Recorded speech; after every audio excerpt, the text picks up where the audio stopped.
มาเบิ่งส่วนประกอบของเหยื่อใส่เอียนเนาะเหยื่อใส่ตุ่มเอียนจะบ่ใส่ขี้กระเดือนเนาะบัดมากินแล้วมันขี้เดียดว่าซั่นบางคนก็ยังพออันนี้เป็นตับเป็ดบางทีเขาซื้อปิ้งกินเลยนะมันคนกินเลยนี่ก็เอ็กไก่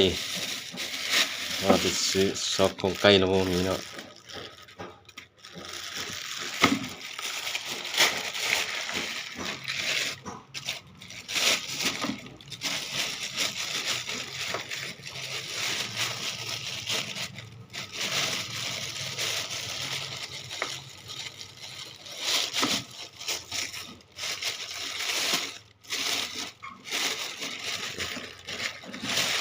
ไก่ซีนเลยเนาะ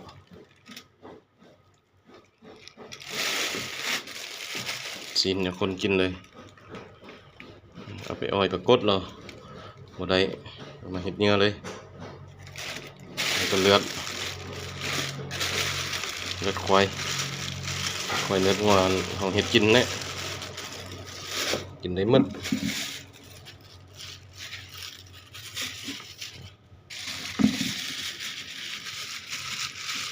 สำนี้เนาะบ่มีอันอื่นปนเลยที่กระเดือนบ่ใส่ฝักเนี่ย